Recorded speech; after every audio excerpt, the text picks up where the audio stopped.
Poo poo pee pee, kakalalala. Much trepidation when in this new realm. I've seen roses damasked red and white. No such roses see I in her cheeks. Think of it this way, if I said to you, hey, I'm Roy Ellison. And you said, no, you're not. All right, that's not how we have a relationship. And in some perfumes is there more delight than in the breath that from my mistress reeks. That's what God did. He came and he said, I'm God. I wish I could poop and pee.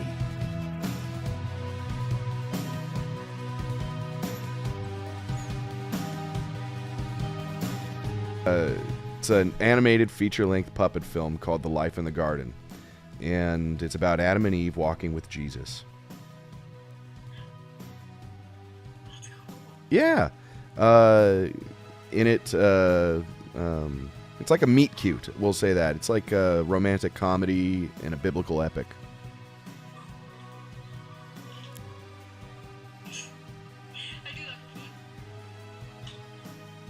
You do what?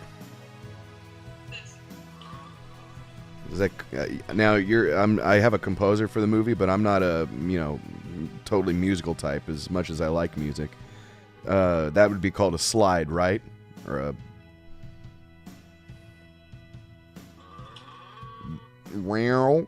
Do you do any surf rock? I'd love to hear something. I'm really not good guitar. I can't play anything.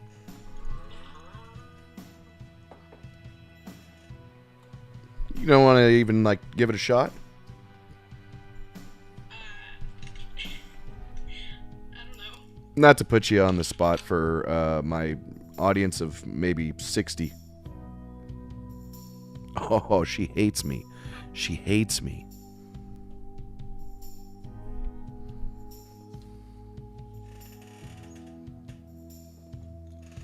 Yep, I'm Roy Ellison, and this is Redux. That's the story of my life.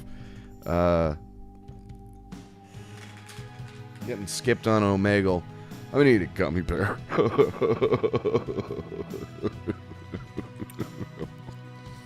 That was Pei, a singer, amateur musician we were talking about. Open mics. She sings at open mics.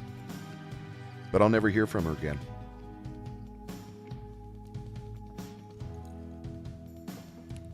Had a good opportunity to plug my podcast. Well, hello there. What we're going to get into is a little behind the scenes, and we're going to chat AI. Yes, AI, the artificial intelligence that so many people are scared and confused by. Much trepidation when in this new realm. I just did a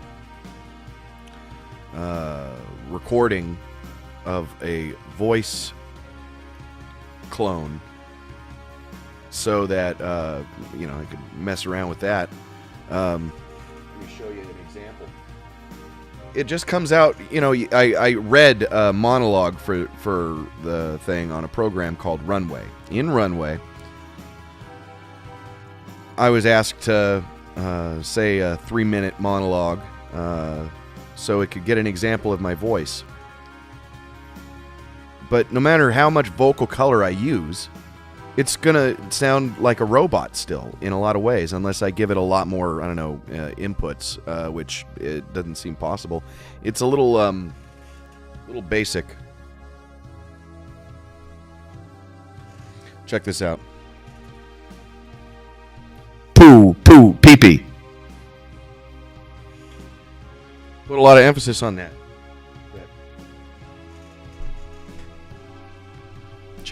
Check out my robotic voice. Poo poo pee pee kakalalala. Kakalalala. Poo poo pee pee kakalalala. I like it better when I do it.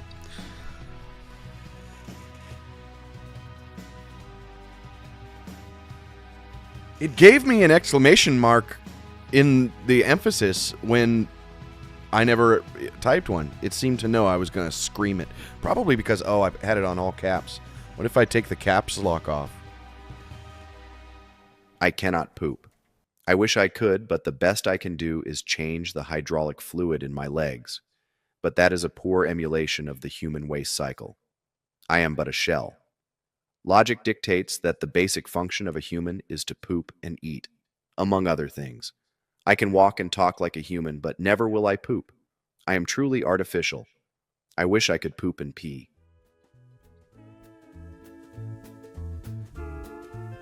Poo poo pee pee kacha la la la. Oh, now it thinks it speaks Spanish. It says cacha. Cacha la la la.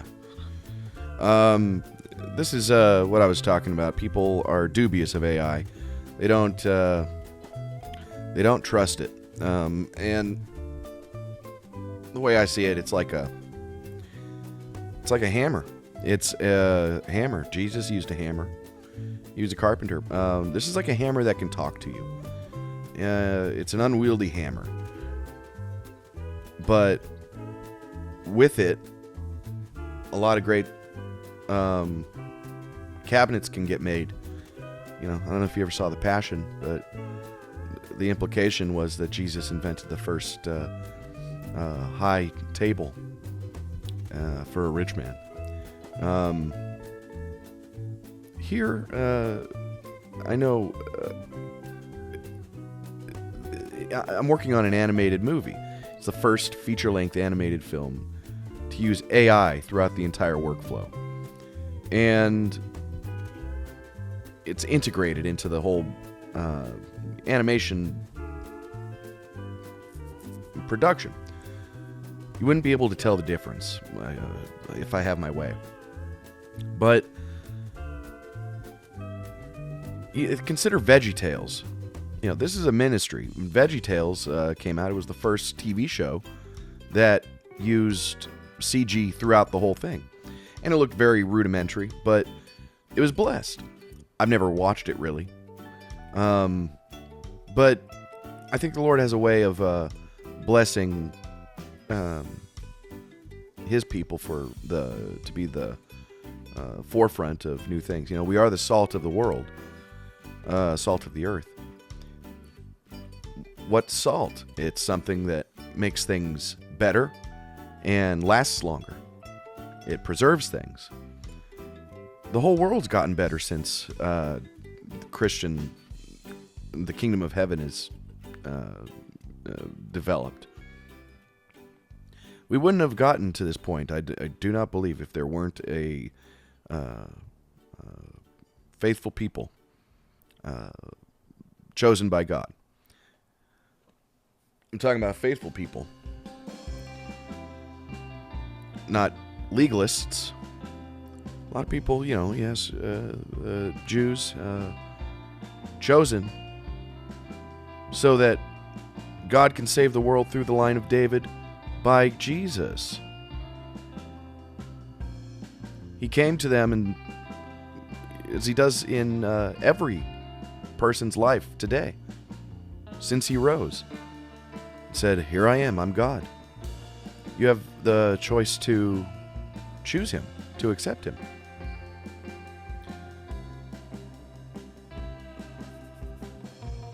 So many people, think of it this way. If I said to you, "Hey, I'm Roy Ellison," and you said, "No, you're not." All right, that's not how we have a relationship. That's not how we even begin to know each other. That's where I go, okay, well, fine. But that's what God did. He came and he said, "I'm God. I am the way, the truth, and the life. No one comes to the Father except by me." You can either believe him for who he says he is, faith, or you end up on the other side, the ones who crucified him. That's how we're weeded out. This world is a cauldron, Jesus likened it to a field where we are wheat and seeds planted on different soils. You want to be planted on the good soil to hear the word and to bear fruit. Some twofold, some fivefold, some tenfold, or 100-fold. The fruit that we bear is in righteousness. It's not treasure or, prosperity gospel, money. The fruit we bear is in our soul. We're being changed to be more like Him, from glory to glory, each to what He is prepared for. If you ask Him to prepare me for the great thing, He'll make you. He'll put you through that refining fire. The cauldron is what I called it. It's, we're melting the rock off the metal so we can get the pure gold. We're being refined in the fire in this life. He's separating the wheat from the chaff.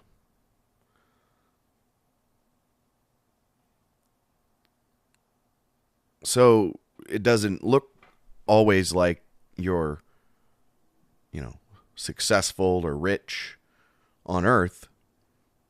The least on earth is the greatest in heaven, said Jesus.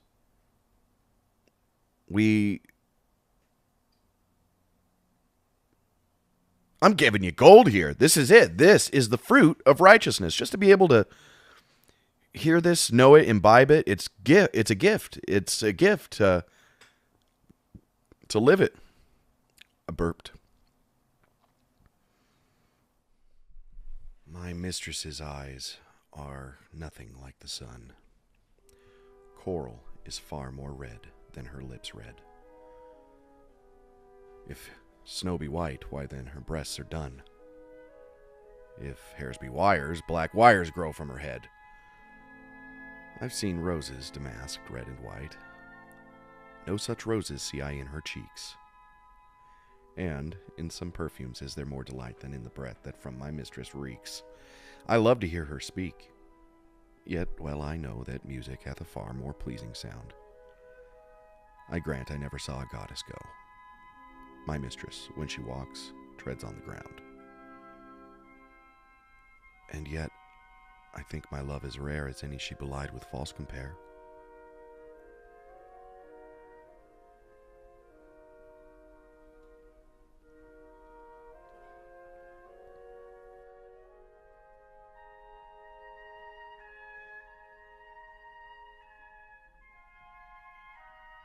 I've been enjoying here lately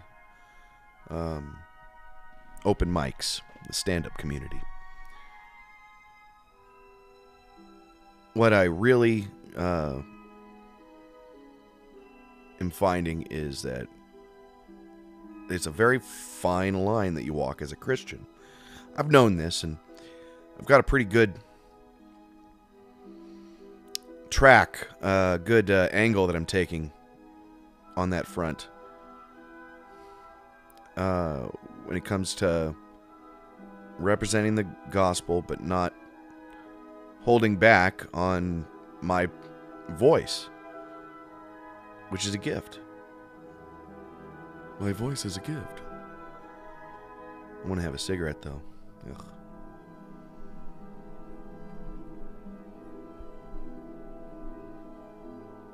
That's a lot of the battle. Once you come to knowledge of the truth in faith, the battle is, we battle not with flesh and blood, but with principalities of evil, with darkness and rulers of this wicked age.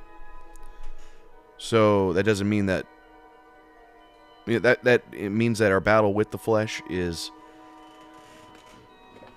a battle with external forces that would tempt and attempt to control us by the flesh, to deny God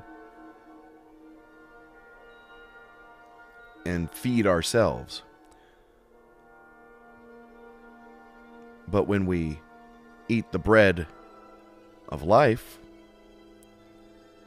in the Word, we're feeding the Spirit. He is the living waters. So let's do that first. Let me do that first. That's a little conviction on my part.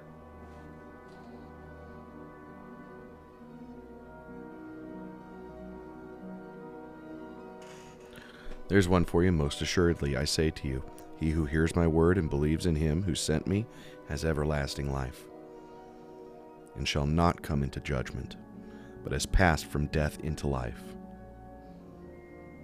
See, death is the wages of sin. The wages of sin is death. There is a state before we heard and believed that so many in this world actually believe that they are alive when they are spiritually dead.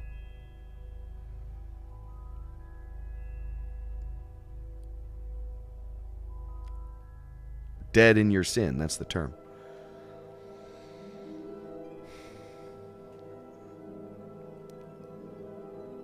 So, as a Christian, we've come to know the way, the truth, and the life, and are now walking in a state separate from all of that.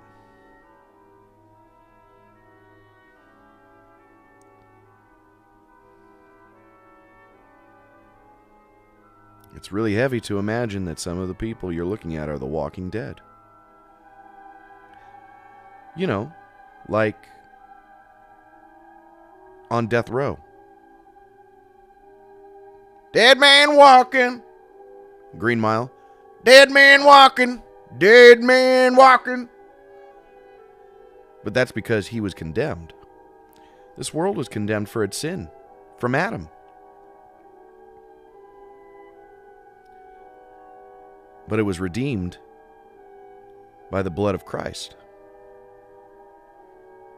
And that is where his faithful people live, in the kingdom of heaven. Those who endure. You can tell the difference because there will be people who do not, when they fall away, they don't live for the Lord. They're not waiting in hope. It's like people who say, I used to be Christian. Look, they never were Christian. They might have been Christian by name, but when you say I used to, that goes to show you never humbly, you never were contrite in your confession.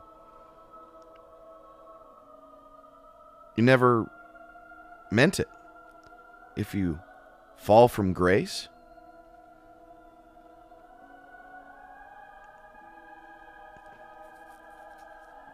it goes to show you weren't really there. That's the seed sown on the rocks, on the bad soil.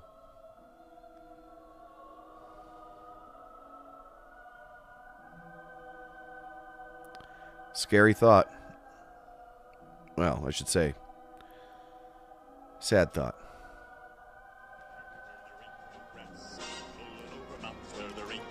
Sitting all aboard, high in the weather, praying to the Lord. We stay together side by side on the wagon train. Wagon train, all along, picking up a passenger in every town. One years, 1,000 years as one day. The Lord is not slack concerning his promise, as some count slackness, but is long-suffering toward us, not willing that any should perish, but that all should come to repentance. But the day of the Lord will come as a thief in the night, in which the heavens will pass away with a great noise, and the elements will melt with fervent heat. Both the earth and the works that are in it will be burned up.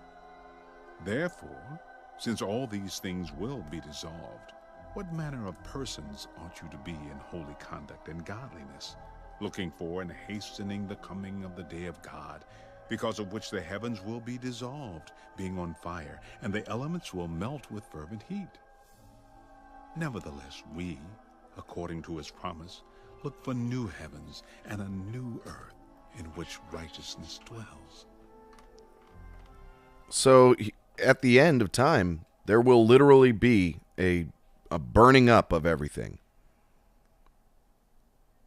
We're going to see it. Everything will get burned and melted. Well, if not in this lifetime, it'll happen on this earth. If not in your lifetime, it'll happen. Everything's going to burn up. That's interesting, And it won't just be climate change or, some atmospheric hole in the ozone or the sun careening toward us. It'll happen by the will of God, by the hand of God. It'll all get burned up. And he asked rhetorically, so how should you conduct yourself in your time? That's said a few times in the Bible. It's very interesting. He goes, in your time, this is the book of Peter, 2 Peter.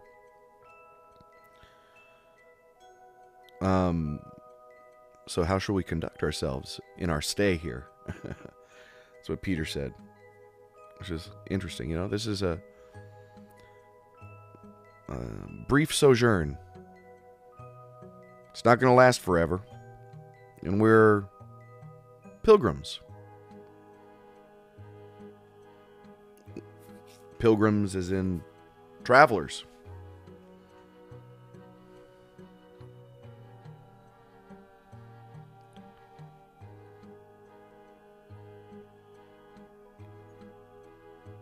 This is like a little vacation.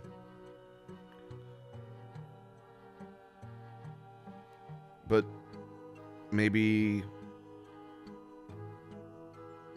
school, maybe for the unsaved, prison.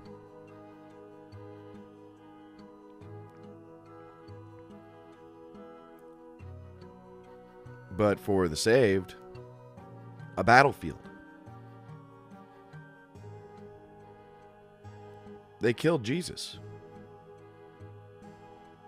We won't escape. But it won't be a punishment. It would be to the glory of God that martyrs, Christians, are killed. Some people would kill for their faith or their religion. It's not a faith. You're not asked to be faithful to Allah.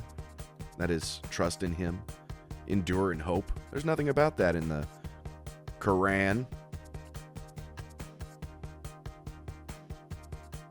The fundamentalists of that religion, I say religion because it's all about works. It's all about doing something to attain something.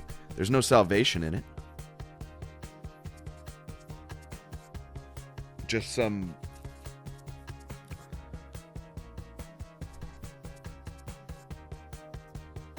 lie about glory being attained by killing infidels or whatever.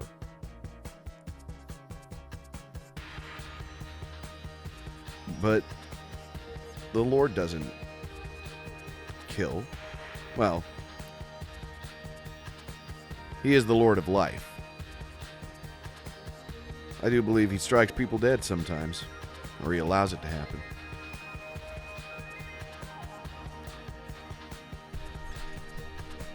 Fantastic. This has been a good episode. I'm talking about with AI and with all the beauty and the I'm already a couple days removed from it. I'm recording from the future and inviting you to watch my very next podcast. In it, I'll be revolutionizing the form, changing the whole game up when it comes to watching games. You know how you'll turn on a YouTube video and there'll be a bunch of games and people will be playing them, but you're watching people play games, Ooh. What about watching people watching themselves play games and me spending that time with you? Consider it. I know you might, a lot of people like watching people play games. I don't know. That will be there. I'll be doing that, but I'll also be there, and we'll be able to share it, the time that I played a game, and then we'll talk about it. I think it's going to be big. going to be pretty big. Okay, you know what? Enjoy the rest of your time in La La Land. I'm Roy Ellison.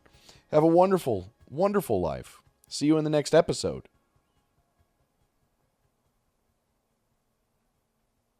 Like, subscribe, and share. And comment, please. Talk to me. Have you seen these comment fields? It's sad. They're barren fields. Come on now.